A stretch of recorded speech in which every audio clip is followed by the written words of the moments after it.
Hello and welcome everybody to a brand new section on this channel, Spec Signals. This is your mentor, Vivek.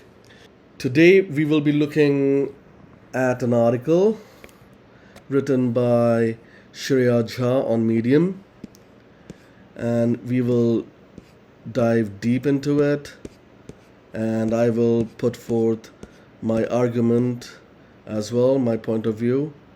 I would recommend everybody to go through this article. Yes, you will need a membership, but the amount isn't great, and I would highly recommend this this channel because it's worth your time and money. So please go and read this article. The description is in my the source of the link is given in my description. So, what's in this article? The idea is simple. People who are actually building with specs are writing it every week. I read those pieces and I put each one of each one through a single test. Does this hold up in a real project? Right now I'm explaining you why I have started this new section called Spec Signals. So please pay attention. So I read those pieces and then I try to filter it out and see through the lens that does this hold up in a real world project. So today I have picked up such an article and it's really good. Please go and check it out. The link is in the description. So this article is about a restaurant app. QR code is on the table. The URL says table equals 12. Change that 12 to a 13 and you are now looking at someone else's order. This is what happens if you vibe code an application. So if you vibe code an application, the application looks so beautiful, perfect, until you start using it in production, where the edge cases starts getting revealed and people start taking advantage of it because you vibe coded it and those guardrails those weren't there, and yeah, and if you put that vibe coded application in straight into the production, then these issues start coming. So just think about this scenario that somebody is running a restaurant and he vibe coded the application and say there is a QR code. People scan that QR code and the URL opens up. It says table equals 12. Now, say if it was designed by sheer vibe code, say some mischievous customer comes in and he changes in the URL from 12 to 13, and you're now looking at somebody else's order and editing it, add dishes, cancel it entirely. Nothing crashed, nobody hacked anything. The AI built exactly what it was asked to build. So that example, as I already told you, comes from an article from Shreya Jha, Spec-Driven Development, the right way to vibe code. And here's the deal on this show, okay? You get the whole article first, might take weights. So she opens with a fear that AI is quietly making product managers redundant. If anyone can prompt their way to a working app, What's left for a PM to own? Her answer: the opposite is happening. Hold that. The whole article builds to it. Then the restaurant you just saw, and she is honest about the gains. A working prototype in an afternoon, ideas validated in days instead of months. None of that is hype. But somewhere a myth took hold that a good enough prompt produces a good enough product. Well, it doesn't. AI builds what it's told, nothing more, nothing less. It doesn't know your business rules or your edge cases. Every gap in your instructions get filled with an assumption. And here, one sentence was never written down anywhere. A customer must never be able to access another table's order. That missing sentence became the security hole. So she says, and I quote, think like a product person. Ask the question AI never will.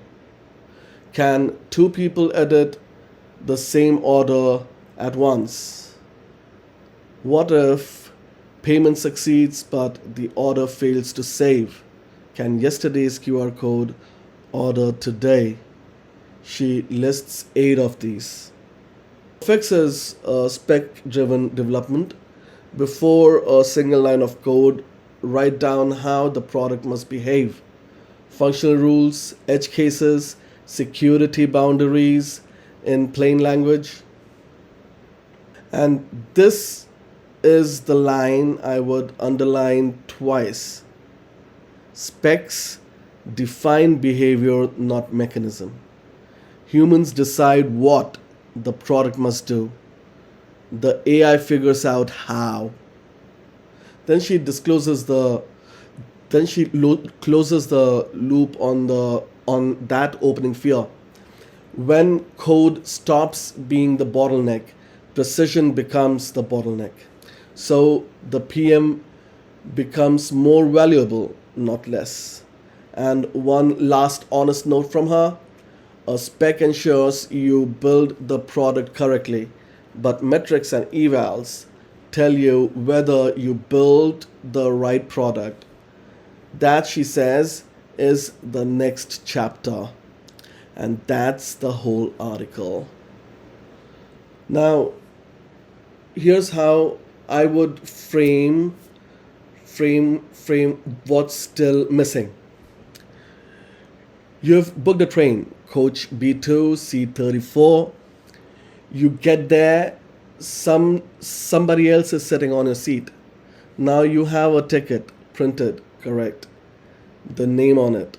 Okay, everything is there in the ticket. Does the ticket move him?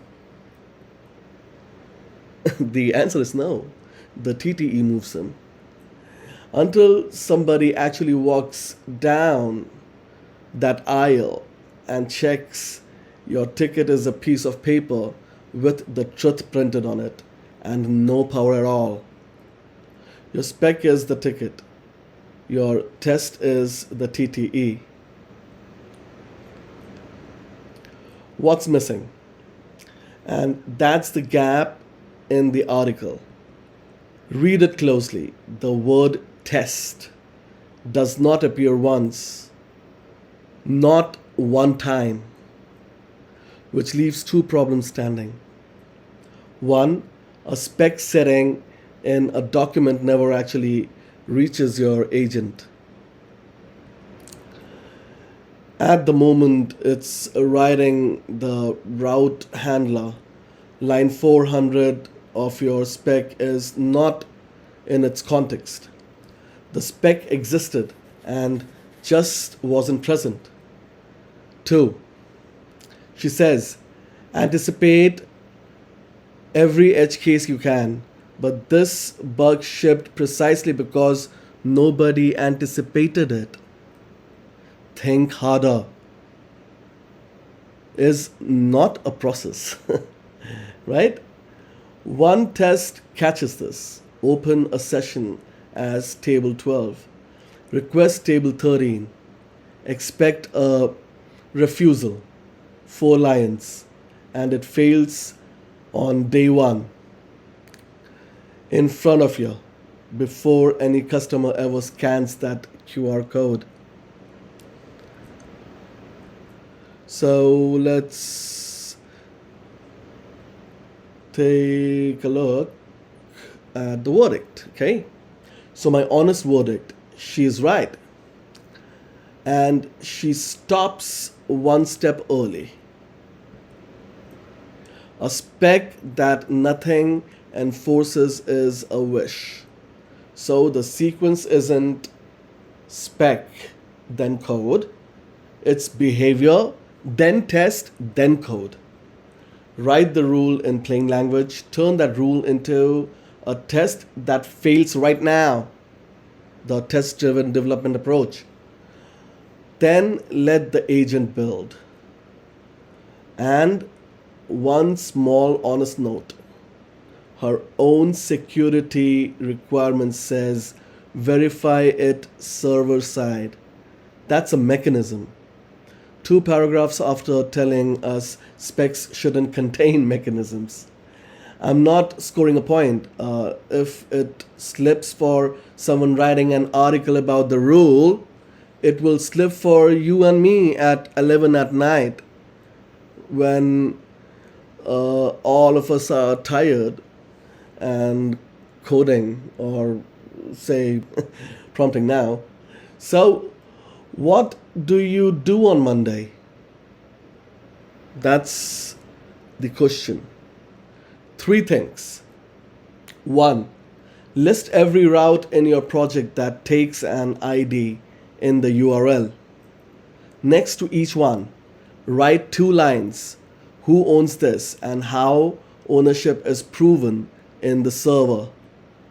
Wherever that second link is blank, your table 13 is already sitting there.